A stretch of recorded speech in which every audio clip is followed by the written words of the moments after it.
சமூகம் விரும்பாத சுபாவங்கள். ஏமாற்றுகிறவன். ஏமாளிகள் இருக்கும் வரை ஏமாற்றுகிறவர்கள் இருப்பார்கள். ஒருவர் வேறொருவரிடம் 1000 ரூபாய் கடனாக வாங்குவார். ஆனால் குறிப்பிட்ட நாளில் கொடுக்க மாட்டார். கொடுக்காமல் நழுவுதல், தலைமறைவாகுதல், நேருக்கு நேர் சந்திக்காமல் தவிர்ப்பது போன்ற வித்தைகளை காட்டி நாள் கடத்துவார். ஆனால் வாங்கவில்லை என்று சொல்ல மாட்டார்.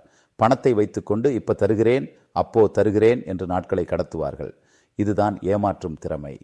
கொடுத்தவர்களை லோ லோ என்று அவர் பின்னால் அலைய விடுவார். லாவகமாக பேசி கடன் வாங்குவார். ஆனால் அவருக்கு அதை திருப்பி கொடுக்க மனநிலை கிடையாது.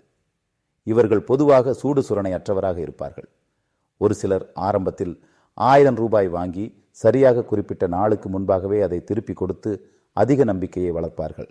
அவர்களுக்குள் இருக்கும் ஏமாற்றும் சுபாவத்தை வெளியே காட்டாமல் நம்பிக்கை பாத்திரமாக மாறி சில நாட்களுக்கு பிறகு 1 லட்சம் ரூபாய் வாங்கி நாள் கடத்தி ஏமாற்றுவார்கள். இந்த சுபாவம் ஏழை முதல் பணக்காரர் வரை ஒரு சிலருக்கு உண்டு. யார் ஏமாற்றுவார்கள், யார் ஏமாற்ற மாட்டார்கள் என்று உறுதியிட்டு சொல்ல முடியாது. ஏமாற்றாமல் இருப்பது எப்படி? 1. தனக்கு ஏமாற்றும் சுபாவம் இருக்கிறது என்று கண்டுகொள்ளவும். 2.